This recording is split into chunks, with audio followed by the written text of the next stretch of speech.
Olá pessoal, nós estamos iniciando mais um Pode Mais Educação e nós precisamos aqui tratar de um tema muito importante no dia de hoje, que é a questão da educação infantil. Um tema fundamental para a construção do processo educacional de uma etapa estratégica para a formação da nossa infância e juventude. Para conversar conosco hoje, nós temos aqui a nossa querida companheira Evangeli Rodrigues. Ela é professora formada em ensino superior de pedagogia e pós-graduada em psicopedagogia clínica e institucional pela Universidade do Estado de Minas Gerais. É professora da rede municipal de educação infantil e dos anos iniciais do ensino fundamental e ajudou a criar e coordenar os diversos projetos aplicados na educação infantil, como Horta na Escola, que conscientiza sobre alimentação saudável e educação ambiental. Também integrou a diretoria colegiada do Sindirrede, Sindicato dos Trabalhadores em Educação da Rede Pública Municipal de Belo Horizonte de 2016 a 2021. Um amplo currículo. Muito obrigado, Evangeli, pela sua disponibilidade de conversar conosco nesse nosso programa, podcast Educação Pode Mais, e a gente quer tratar justamente dos temas relativos à educação. Então se apresente, quem é você?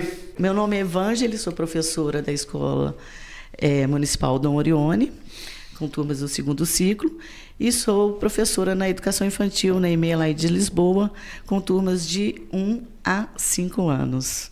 Atuei na diretoria do Sindirrede, como já foi dito pelo Gilson, numa participação muito importante na minha carreira, onde eu pude ter a oportunidade de organizar, a categoria para enfrentar o governo dentro de uma política de valorização da nossa carreira. Bom, a gente está aqui, Evangelho, de forma tranquila. Nós estamos aqui conversando sobre um tema que você tem um profundo conhecimento, além de estar enfrentando o dia a dia ali na sala de aula, na escola, na comunidade, né? Você também tem um papel sindical, que também tem uma outra dimensão dessa luta. Então, além da sua formação e de tudo que você fala, e tem um negócio muito bacana, que é a parte ambiental. Eu sou biólogo, né? Tem uma luta ambiental muito grande na cidade. Eu acho que isso tudo faz parte. Aliás, o tema ambiental me parece que ser hoje um tema presente e necessário nas escolas, de educação infantil até o superior, né? Sim. Mas começando a nossa conversa, nós temos aí a introdução da educação infantil nas etapas de formação da nossa sociedade a partir de 2009. É muito recente, né? Nós temos aí 15 anos que foi realmente encarada como uma etapa da formação. Até anteriormente ela tinha uma visão meio que assistencialista, né? Daquela coisa da criança que não tinha a necessidade de criar essa formação. Como é que você avalia, Evangeli, essa questão desses 15 anos de construção da educação infantil, principalmente no que diz respeito ao papel dos municípios, porque essa etapa de educação é de responsabilidade dos municípios. Como é que você avalia esse processo aqui em Belo Horizonte, a partir da sua experiência, da sua vivência, tanto em sala de aula como também no sindicato dos professores da rede municipal? Sim, desde a criação, da lei, a Constituição garante que a educação ela seja oferecida pelo município, para as crianças de 0 a 5 anos, mas isso não era efetivado na rede de Belo Horizonte, porque eram pouquíssimas escolas que tinham essa oferta dessa vaga. Nos últimos 15 anos, a gente assistiu, e participando aí, da ampliação da rede pública municipal de Belo Horizonte. Então, a gente teve a construção de EMEIs, que são a parceria público-privada, que são EMEIs que são geridas pela Inova, a empresa anteriormente chamava-se Odebrecht, depois passou a se chamar Inova, que construíram mais de 100 escolas, e EMEIs. E, com isso, a gente teve uma privatização desses espaços escolares. E, na medida que aumenta a vaga... Aliás, esse tema está muito em moda, né? A questão da privatização em São Paulo, no Paraná, nesses últimos meses agora. E lembrando que isso começa em Belo Horizonte, com o Márcio Lacerda, com as PPPs aqui na cidade, né? Aumentam as vagas e repassam os custos da educação para uma empresa privada. Então, assim, nós defendemos que o espaço da educação ela aconteça 100% no espaço público, com professores concursados, com quadro de pessoal completo, com as condições necessárias para funcionar. E nesses últimos 15 anos, o que a gente tem? Ampliação da rede, com a parceria público-privado, e tivemos a diminuição do empenho da prefeitura no quadro de pessoal, porque eu entendo que uma equipe de trabalho ela tem que ter as mesmas condições de trabalho.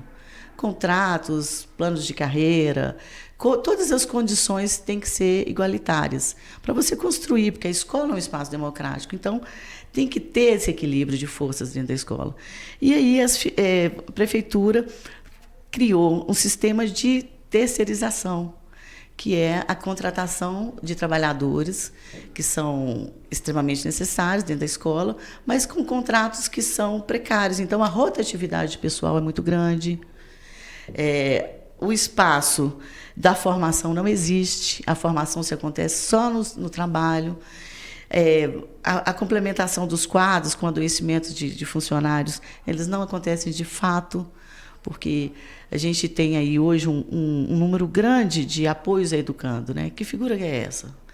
A gente tem o porteiro, cantineira, a faxineira, a cozinheira, mas o apoio educando é aquele que vai dar suporte no processo de inclusão das crianças deficientes.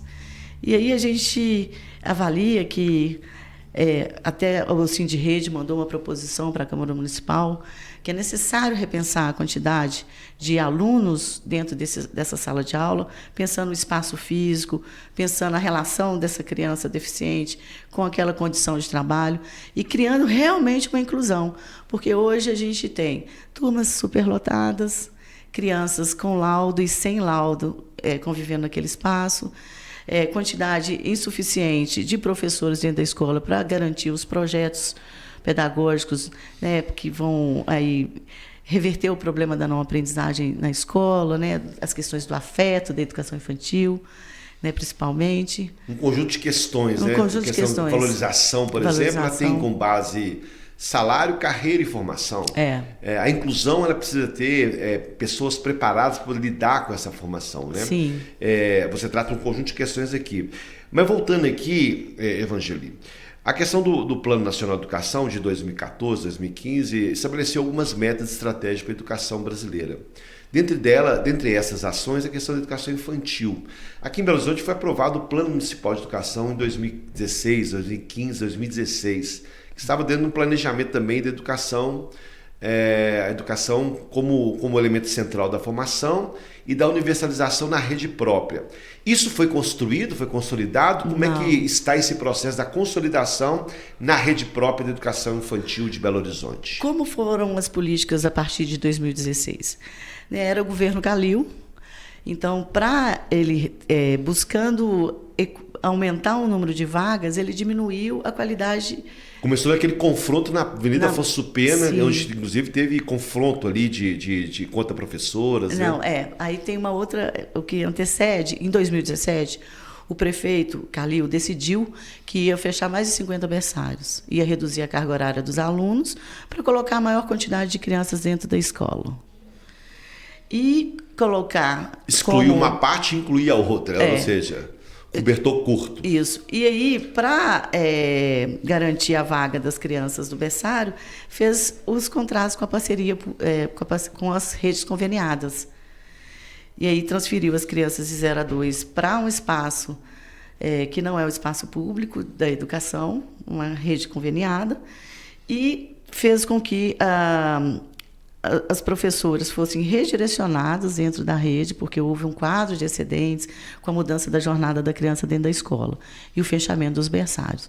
Então, isso causou um enfrentamento muito grande, porque nós estávamos caminhando para alcançar uma educação infantil integral, onde a criança fosse cuidada o dia inteiro por professores. Aí ele diminui a carga horária, ele fecha a berçária, ele transfere vagas.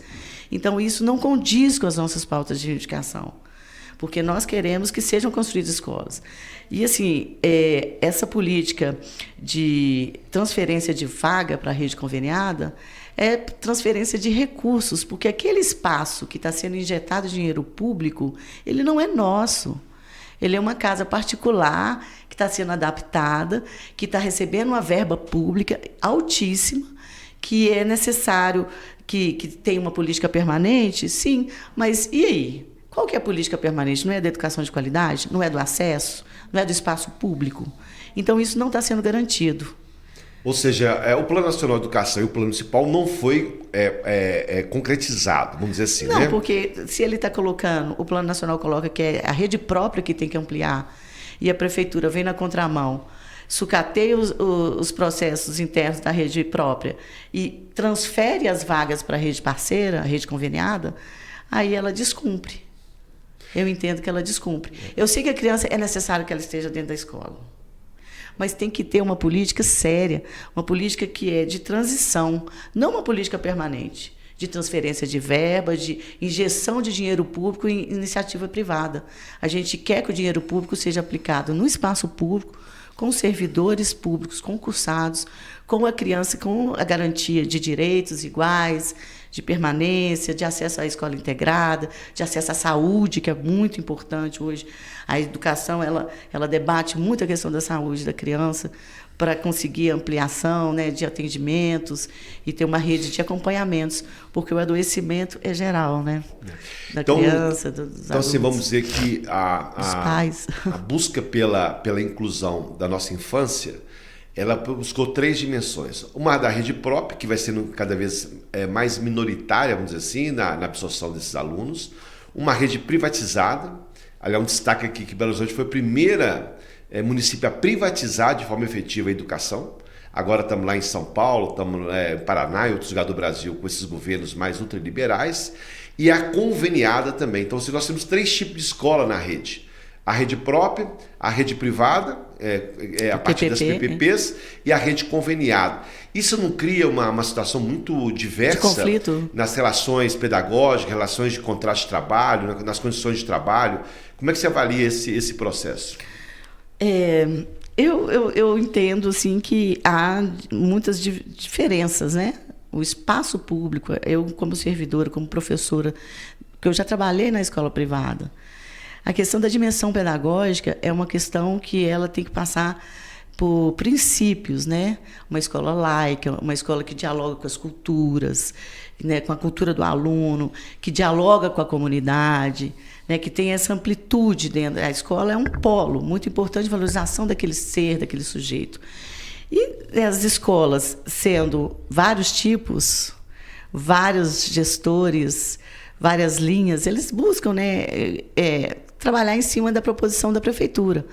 Mas, olhando num panorama geral, enquanto era conselheira municipal da educação e tudo, as diferenças são grandes, até de concepção pedagógica.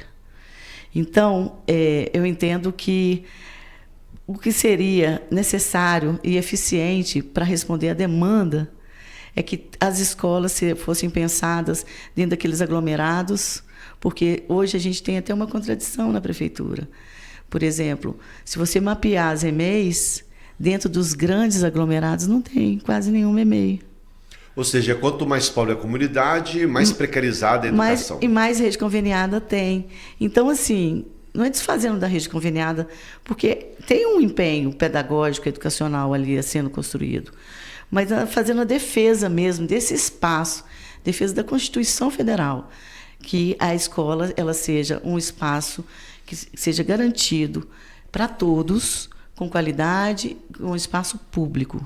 Na rede própria tem um projeto político-pedagógico claro para a rede municipal, e se esse projeto político-pedagógico da rede, se ele se estende a conveniada e a PPP, como é que você avalia isso? Olha, essa articulação entre as redes não existe.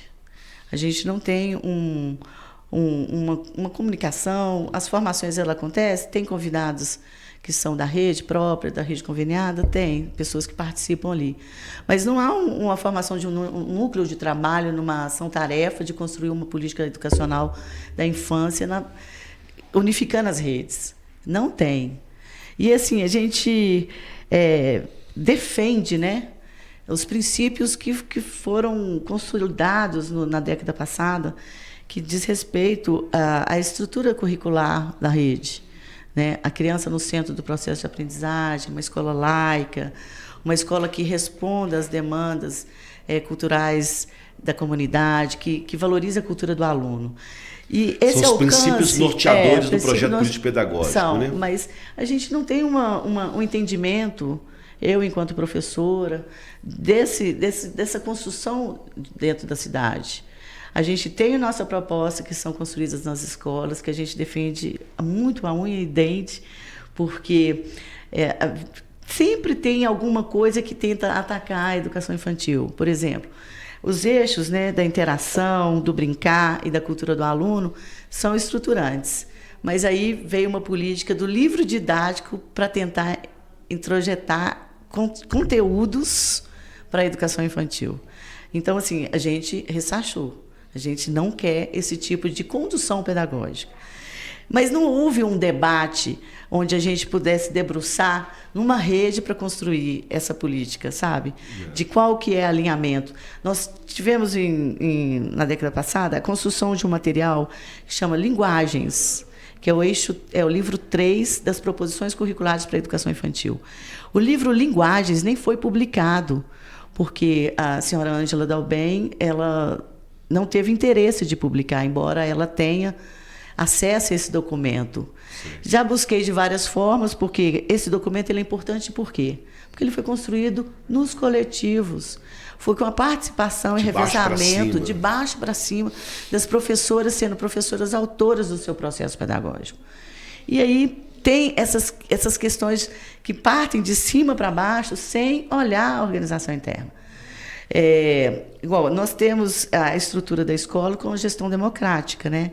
Então, existe uma diferença que é da escola, a escola da rede conveniada com a escola pública. Porque o nosso processo de gestão, ele é construído coletivamente, através de eleições, de escolha, na rede própria. E na escola privada, na escola conveniada, isso não. É o patrão, é o dono da escola, é o pedagogo escolhido. E aí, você acha que as relações de trabalho são as mesmas? Salários diferentes, condições de trabalho diferentes. As condições de trabalho e a formação dessas crianças nesse espaço vai ter a abrangência da formação dessa identidade que a gente tanto valoriza e discute, a gente defende para que a criança se constitua enquanto sujeito dentro do espaço escolar. Isso é muito grave, né, Evangelina? Porque você não tem uma identidade pedagógica, não tem uma identidade da relação da valorização, que é formação, salário e carreira. Relações, eu tenho visto muitas escolas dessas vinculadas às igrejas evangélicas e outras estruturas que estão por trás dessas interesses conveniadas. Políticos, né, de eleição, que isso também é o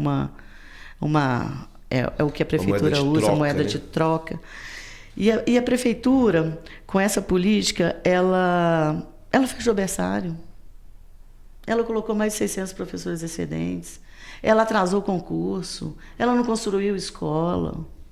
Ela criou uma política de diferenciação entre a educação infantil. Manteve-se, né, uma política de diferenciação da educação infantil com o ensino fundamental, que são as condições de trabalho, né, que a gente defende.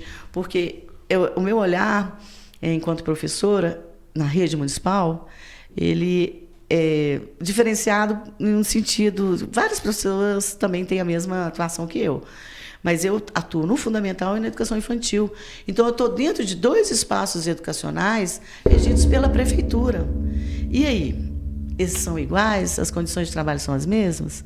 Então, a educação infantil está numa batalha muito importante de autenticidade, de criação e definição desse espaço de liderança, né, de eleição de diretores, de escolha de projetos políticos pedagógicos, de construção e elaboração dentro das escolas, de definição de quais são as linhas de trabalho. Então, o que acontece? Em vez da gente ter uma política municipal que vai agregar, que vai somar, não, a gente fica batalhando dentro das escolas, nossos projetos, e aí não tem um intercâmbio. E o intercâmbio que a prefeitura diz ter é das práticas, que ela escolhe as boas práticas e faz o anúncio dessas boas práticas em um seminário para poucas pessoas. Então, isso não é uma política de formação, não é uma política de valorização, não é uma política de igualdade pedagógica, de política de construção coletiva. Então, assim, é separar os grupos, deixar eles trabalhando sozinhos com dificuldades variadas, encontros virtuais, porque a maior parte dos encontros com as direções são virtuais, se manteve. não tem esse olhar no olho, não tem esse sentar na mesa, não tem esse encontro que é para discutir uma demanda de cidade. Então, as demandas elas estão reduzidas a grupos, pequenos grupos ou individuais, porque se é do interesse da prefeitura resolver um problema sem causar alarde, ela trata individual. Se ela quer, de alguma forma, criar uma regra geral, ela promove alguns encontros. Mas está muito falho nesse muito sentido. Frágil ainda, né? Frágil, porque muitas orientações vêm orais e não vêm escritas. Então, causa uma ansiedade muito grande na educação infantil, porque nós batalhamos durante 20 anos para a gente alcançar a posição de montagem de chapa para eleger direção e vice-direção dentro das EMEIs. Quando a gente consegue alcançar, a prefeitura muda a regra e colocam direções para poderem se recandidatar para continuar nesse quadro de liderança. E aí, como que estamos nós, professores? Porque, assim, Gilson, ninguém nasce diretor de escola, ninguém nasce coordenador de escola, a não ser que você passe por esse processo. Então, a educação infantil, nesse momento, ela luta para efetivar esse espaço da gestão democrática, para construir um espaço democrático semelhante, com os mesmos direitos do ensino fundamental, com a regência que a gente defende muito e a gente não tem alcance ainda na rede, que é as 7 horas de planejamento. E aí tem um formato agora que o extra classe, que é o planejamento, pode ser feito em casa, no fundamental. Mas a condição da educação infantil não pode. A gente não pode fazer. Então, assim, essas diferenças a gente não aceita. Porque quem quer que seja sujeito de decisão é o professor da educação infantil, entendeu? É o professor que tem que decidir coletivamente nas escolas, nos espaços, qual é o formato de planejamento. Vai ser dentro da escola, vai ser fora. E aí, com isso, gera a demanda, né, do concurso público, porque não se mexe no quadro. A gente tem portarias que foram publicadas em 2015, 16, 17, que discutem a organização da escola, que estão de acordo com a Resolução 001 de 2015 do Conselho Municipal, mas, ao mesmo tempo, a Prefeitura cria artifícios para burlar. Então, assim, é uma luta eminente pela valorização do espaço como condição igual de gestão, de funcionamento, de direitos na educação infantil, de construção pedagógica, de autonomia, de liderança daquelas questões fundamentais para aquela comunidade, para aquela escola, e ter um quadro de pessoal que corresponde às necessidades. Porque eu não posso comparar uma escola aqui do centro com uma escola de um aglomerado, de uma periferia. Não posso, porque lá a demanda é muito maior de pessoal. Lá a demanda do acompanhamento das crianças com dificuldade, com as crianças com laudo, das famílias, porque não adianta também você só tratar e receber a criança. Muitas vezes, essa atenção, a educação infantil é extensiva, ela alcança a família, então ela traz a mãe, ela traz o pai. Então, a gente precisa de uma rede que garanta as diferenças das escolas, mas uma política única. Não é eu discutir o seu problema individualmente e resolver o seu problema individualmente, porque a gente trabalha junto melhor. Na prática, você faz aqui uma denúncia de que todo o projeto de educação infantil, que nós estamos há 15 anos tentando consolidar, tem um conjunto de questões a serem consolidadas que não tem avançado na cidade, né? Projeto pedagógico, questão da valorização, questão da estrutura democrática, questão das relações de trabalho. Ou seja, é um conjunto de ações a serem realizadas num projeto educacional estratégico da cidade, né? Então, acho que isso é uma forma de a gente compreender também os desafios, os inúmeros desafios colocados para que a gente possa consolidar um projeto educacional realmente condizente com aquilo que nós queremos buscar para a rede, né? Em relação a isso, Evangeli, a questão relativa à escola de tempo integral. Eu tenho visto muitos candidatos, muitos governadores, presidente, enfim, um conjunto de pessoas vinculadas ao mundo da política dizendo de escola integral, né? Escola integral. E Belo Horizonte teve um projeto nos anos 90 chamado Escola de Tempo Integrado, que ela tem um outro nível de concepção, que ela é integrada à comunidade e outras relações. Como é que está esse processo? A escola integrada permanece como estrutura viva e na educação infantil a saída é integral, ou seja, a criança dentro da estrutura da escola de forma mais permanente. Como é que você avalia esses dois conceitos de escola de tempo integral e escola de tempo integrado? Olha só, escola de tempo integrado, que é a integrada que a gente tem no fundamental e tem escolas da educação infantil. Também com esse conceito pedagógico. Não, desculpa, vou repetir. Nós temos dois conceitos, né? A escola integral e a escola integrada. O que é a escola integral?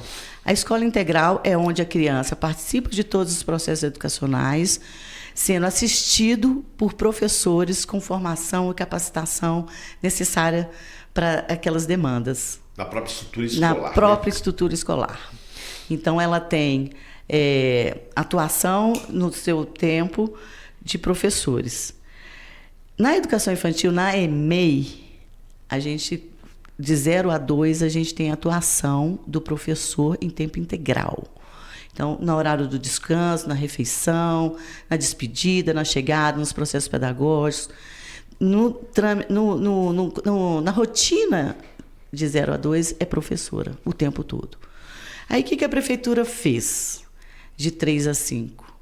Ela colocou um estagiário no horário do sono. Então, ela já quebra a política da escola integral, porque o horário do sono é o horário do afeto, é um horário pedagógico, um horário de um olhar cuidadoso, de uma continuidade de um projeto que está sendo desenvolvido com aquela criança, com aquele grupo de crianças.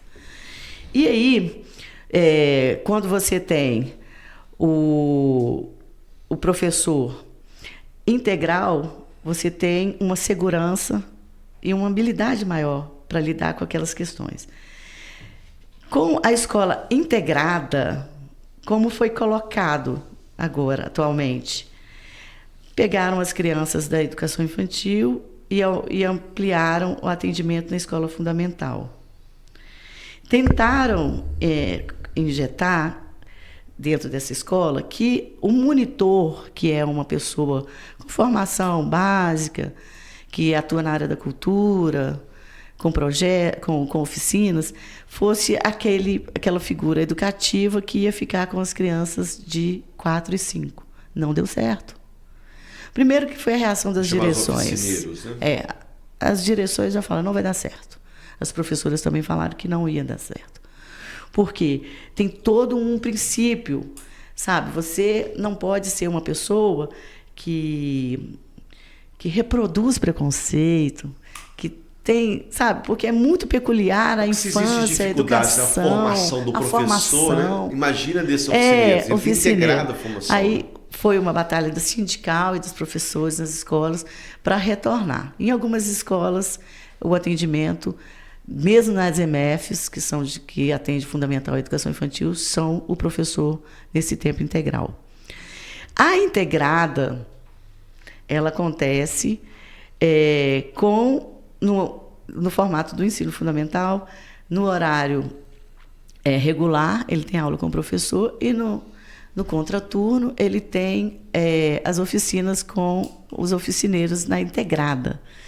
Mas a integrada, na prefeitura, o que eu assisto na minha escola e tudo, que eu faço críticas, é o número de pessoas, de jovens, de crianças que são atendidas na integrada. É pequeno em relação à demanda e necessidade. Porque quando a prefeitura amplia a vaga, tipo assim, não quis construir escola, transferiu o aluno para a rede parceira, pegou a criança da educação infantil com idade de matrícula e colocou no fundamental, ela diminuiu o tempo da escola integrada. O tempo não, o espaço da escola integrada. E aí, uma escola... Esvaziaram os caixas escolares. Esvaziaram os caixas escolares, cortaram os espaços que a gente tinha de aluguéis, né? A escola não comportava, você alugava uma casa, alugava um predinho para fazer os projetos, para desenvolver os projetos. Então, esse tipo de investimento, que é provisório, né, que deveria ser provisório, ele foi totalmente cortado e as escolas, de certa forma, 90% adaptadas do caso escolar foi para cortado receber. nos últimos anos, foi. 90%. Foi. E aí, o que acontece? corta-se a verba da Caixa Escolar, diminui o alcance da escola integrada, tenta fazer a escola integrada ser aplicada à educação infantil, que é uma coisa que desrespeita todos os fundamentos, porque a gente tem que ter uma pessoa capacitada para lidar com as infâncias, e traz uma política de opressões dentro da escola, de dificuldades de lidar com conflitos, com as relações. Então, assim, a gente tem uma rede que ela tem que ser repensada no sentido de ter uma política educacional única. Essa é a questão para nós, assim, a discussão sobre o projeto político pedagógico. Nós tínhamos, nos anos 90, a chamada escola plural, que era um pouco o conceito da escola da ponte, tinha alguns conceitos, alguns princípios basilares, né, que criou-se uma possibilidade. Isso foi rompido por várias questões. Quando você trata desse conjunto de fragilidades, de divisões, de imprecisões, esse não é o tema central para o debate na rede, ou seja, um projeto político-pedagógico que seja integrado, independente das redes, das formas como são contratados, seja a PPP, seja a rede própria, ou seja conveniada, uma uniformização disso, esse não é um grande desafio a ser colocado nesse próximo período? Ou um dos grandes desafios, né? A prefeitura tem que revisar o Plano Municipal de Educação, né, do PNE. 2025 será debatido. Vai ser debatido. Tem que ampliar a rede na construção de escolas. Tem que aumentar o quadro de pessoal na contratação, não, na publicação e na convocação, né, de posse dos concursados. E tem que criar uma linha de atuação onde coloque o professor como sujeito dessa construção de uma política político-pedagógica. Rever os processos anteriores, pegar o que foi proveitoso, o que a gente avançou, e o que não avançou, modificar. E a modificação, ela passa pela construção de escola, dentro dos lugares pontuais de maior necessidade, porque eu moro na Regional Pampulha. Da rede própria, né? Da rede própria. Eu moro na Regional Pampulha. E lá tem um número grande de escolas de educação infantil. E é uma região que tem o menor número de pessoas pobres, necessitadas. Então, assim, olhar para a cidade e as suas regiões e construir escola e ter uma política que passa pela sala de aula, com as pessoas sendo valorizadas pela construção dela. Não na valorização de um projeto específico que ela fez bonito na escola, que realmente foi bem embasado e tudo, com a minoria de um grupo. É fazer seminários maiores, é ter a participação, é escutar o que a comunidade tem a dizer, comunidade enquanto professores, enquanto família. Fazer funcionar isso que está... Todos estão envolvidos diretamente com a escola. Porque, assim, na pandemia foi uma maior dificuldade. Nossa, como foi difícil. Tanto que a prefeitura, arbitrariamente, abriu as escolas sem que a gente fosse vacinado, sem criar um critério de proteção do professor, do funcionário, da criança que estava ali, no meio de uma pandemia, retornando para a escola. A gente fez uma greve sanitária, que ainda tem um reflexo muito grande na carreira das professoras que participaram dessa greve, porque foi cortado o salário de mais de um mês de greve, porque a gente falou, a gente volta com proteção, com vacina. E aí, com a nossa mobilização, a prefeitura garantiu a vacina para toda a rede. Confrontando o negacionismo, né? E cortou o salário das professoras que estavam envolvidas nesse movimento. Então, assim, a gente tem demandas anteriores, tem uma pauta extensa.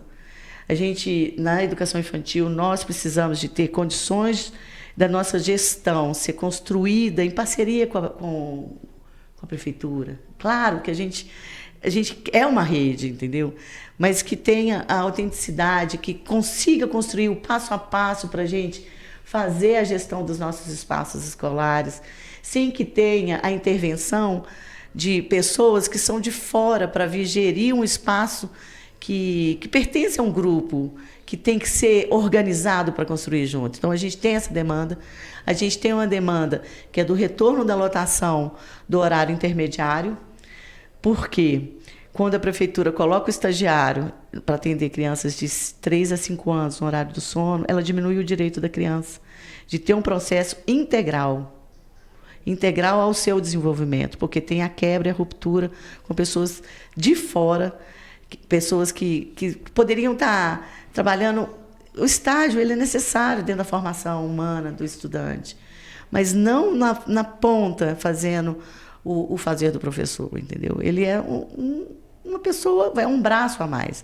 Não a liderança, não o cuidado está centralizado nele. Não. E a gente tem a demanda também do extraclasse indenizado, que é uma condição de ter a nossa organização de trabalho, garantindo que a gente trabalhe efetivamente dentro da escola 4 dias e um horário de planejamento fora da escola. Porque o planejamento do professor ele não está condicionado àquela 1h30, não, 1h30 não, 1h10 dentro da escola, como é hoje. Ele vai para além da nossa carga horária. Então, ter uma flexibilidade, ter esse horário fora, vai ter esse espaço de formação, mais de organização, né, de centrar a pessoa dentro do seu momento de construção ali, de elaboração individual. E é uma pauta muito importante.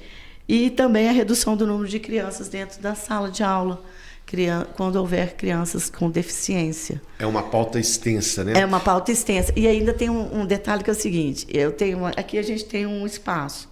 Tem escolas que funcionam com um espaço desse tamanho para atender crianças. Principalmente as conveniadas. Principalmente as conveniadas. E não tem o cálculo devido para garantir aquele espaçamento, metro quadrado por criança e contar os adultos. Porque se eu tenho uma turma de 25 crianças de 5 anos, hoje na Lei de Lisboa, de educação infantil, eu tenho 4 a 5 crianças com laudo. 4 a 5. Eu tenho 3 apoios a educando, geralmente na sala, dependendo da comorbidade que a criança tem. Mais as 25, o espaço fica insalubre. Tanto para a criança que não tem nenhum tipo de comprometimento orgânico, como para a criança que tem um comprometimento. Então, assim, a gente tem que avançar nessa política de inclusão, avançar nesse olhar da formação, do professor que vai acompanhar os processos, do acompanhamento fora da escola, da saúde dessa criança, porque não é só a criança que tem que ser tratada, é a família também. Então, assim, são muitas demandas. Eu estou vendo aqui que e a nossa carreira, né? Porque isso não eu queria falar por hoje. Nós estamos já na fase do nosso encerramento do nosso bate-papo. Essa questão da luta, da questão da valorização, principalmente questão salarial e carreira. Essa é uma luta permanente, acompanhei isso várias vezes, os debates, as lutas, as greves, movimento e tal. Nós temos aí, então, 3 estruturas. Nós temos uma rede própria com o valor de salário, que ainda não chegou ao piso nacional, com dificuldade na discussão do piso.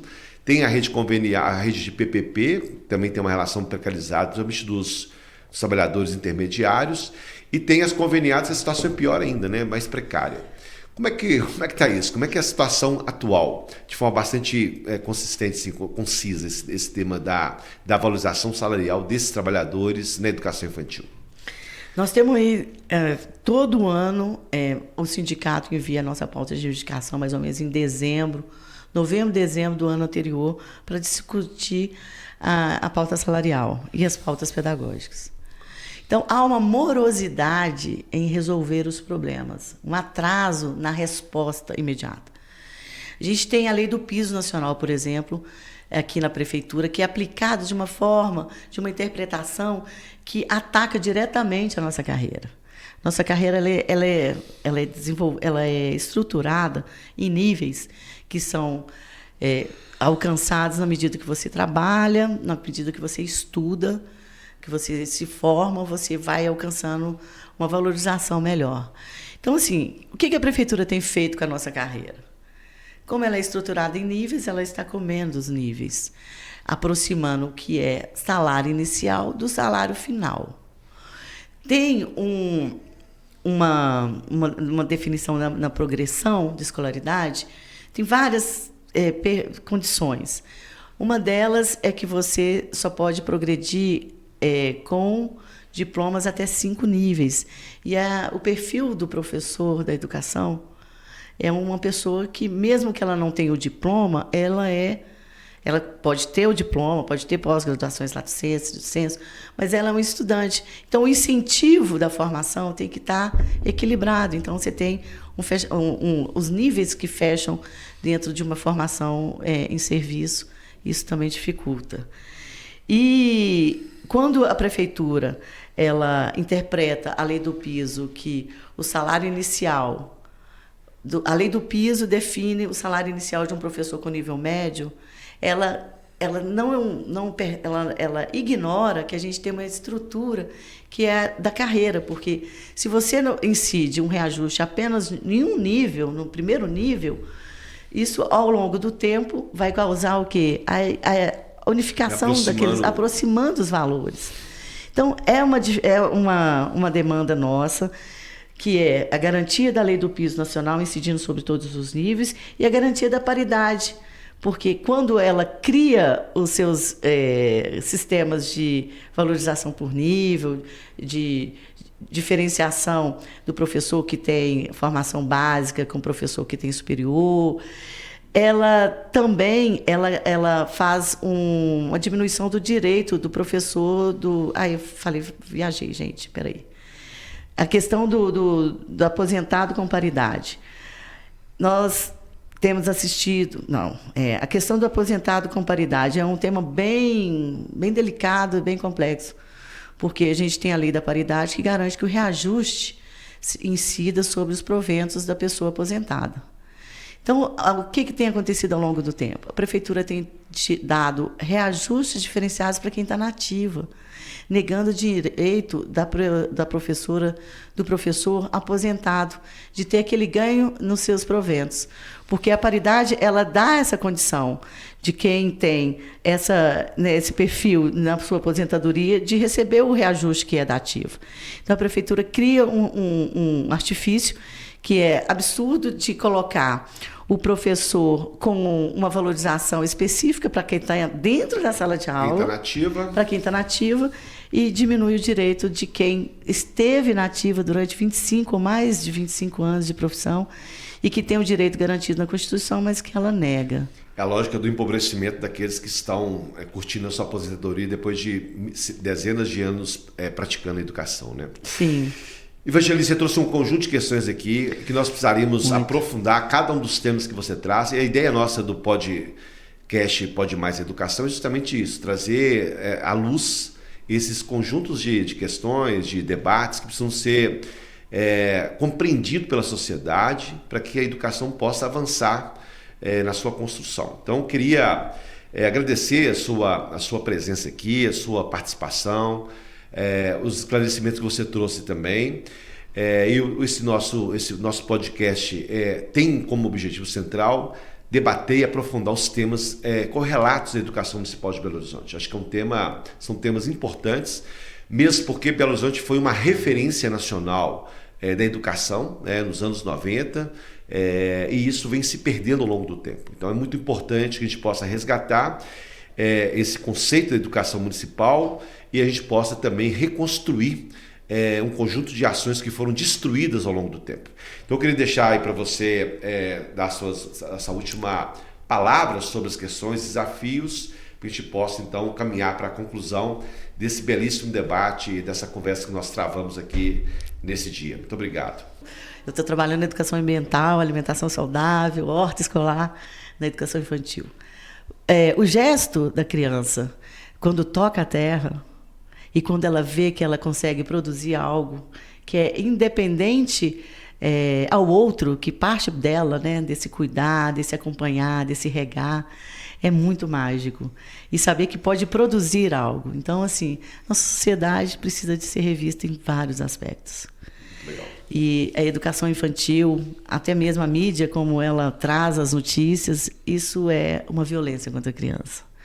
Eu acho assim que tem que ser repensado, tem que ter um cuidado, tem que pensar a questão do uso das tecnologias na infância, do adoecimento na infância, porque as coisas estão muito mais virais, dos agrotóxicos nos alimentos, muito tá muito calamitoso, digamos assim, a questão do adoecimento provocado. Você traz parece um tanto de questões a serem debatidas, né? Muitas coisas, desculpa. Mas você que acompanha o nosso podcast, Pode Mais Educação, divulgue, compartilhe e venha conosco fazer esse debate tão importante para a educação do nosso município de Belo Horizonte. Um grande abraço e nos encontramos no próximo Pode Mais Educação. Valeu! Foi? Tá gravando já? Educação pode mais.